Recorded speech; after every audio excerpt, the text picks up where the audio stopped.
குத்தகை ஒப்பந்தங்கள். குடியிருப்பு குத்தகைதாரர் அலுவலகத்திற்கு ஆபீஸ் ஆஃப் ரெசிடென்ஷியல் டெனன்சிக்கு உங்களை அன்புடன் வரவேற்கிறோம். இந்த வீடியோவில் நாங்கள் குத்தகை ஒப்பந்தங்களை பற்றி பார்க்கிறோம். ஒரு குத்தகை ஒப்பந்தம் என்பது ஒரு வாடகைக்கு ஈடாக ஒரு குத்தகைதாரருக்கும் நில உரிமையாளருக்கும் வழங்கும் சட்ட ஒப்பந்தம் ஆகும்.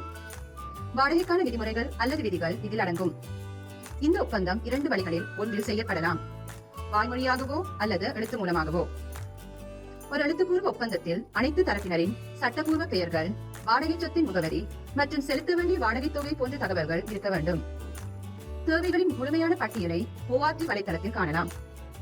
குத்தகை ஒப்பந்தம் வாய்மொழியாக இருந்தால் ஒப்பந்தத்தை அடைந்த 20 நாட்களுக்குள் நில உரிமையாளர் அவர்களின் தொடர்பு தகவலை எழுத்துப்பூர்வமாக வழங்க வேண்டும். நில உரிமையாளர்கள் மற்றும் குத்தகைதாரர்கள் தங்கள் விருப்பத்திற்கேற்ற பல்வேறு வகையான வாடகை ஒப்பந்தங்களில் இருந்து ஒன்றை தேர்வு செய்யலாம்.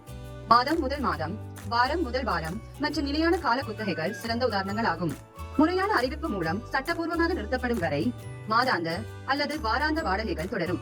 மாதாந்த ஒப்பந்தங்களுக்கு ஒரு மாத அறிவிப்பு தேவை, வாராந்த ஒப்பந்தங்களுக்கு ஒரு வாரம் தேவை.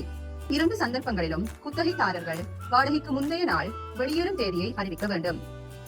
எடுத்துக்காட்டாக, ஜூன் 1 தேதியில் வாடகை நிலுவை இருந்தால் வாடகைதாரர் ஜூன் இறுதிக்குள் வெளியேற விரும்பினால் மே 31 தேதிக்குள் அறிவிப்பு வழங்கப்பட வேண்டும்.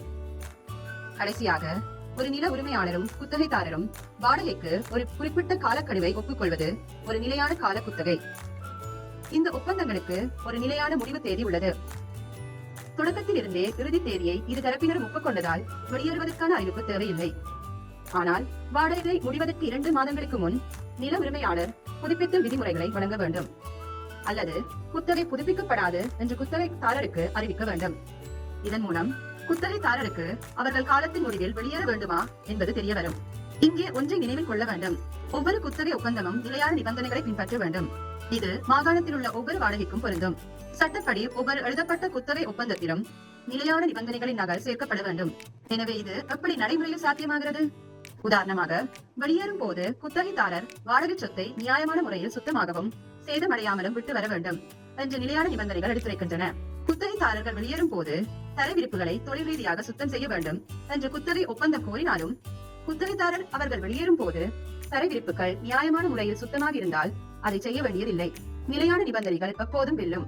நில உரிமையாளர்கள் மற்றும் குத்தகைதாரர்கள் இருவரும் மகிழ்ச்சியான குத்தகையை உறுதி செய்ய உதவும் நிலையான நிபந்தனைகளை நன்கு அறிந்திருக்க வேண்டும்.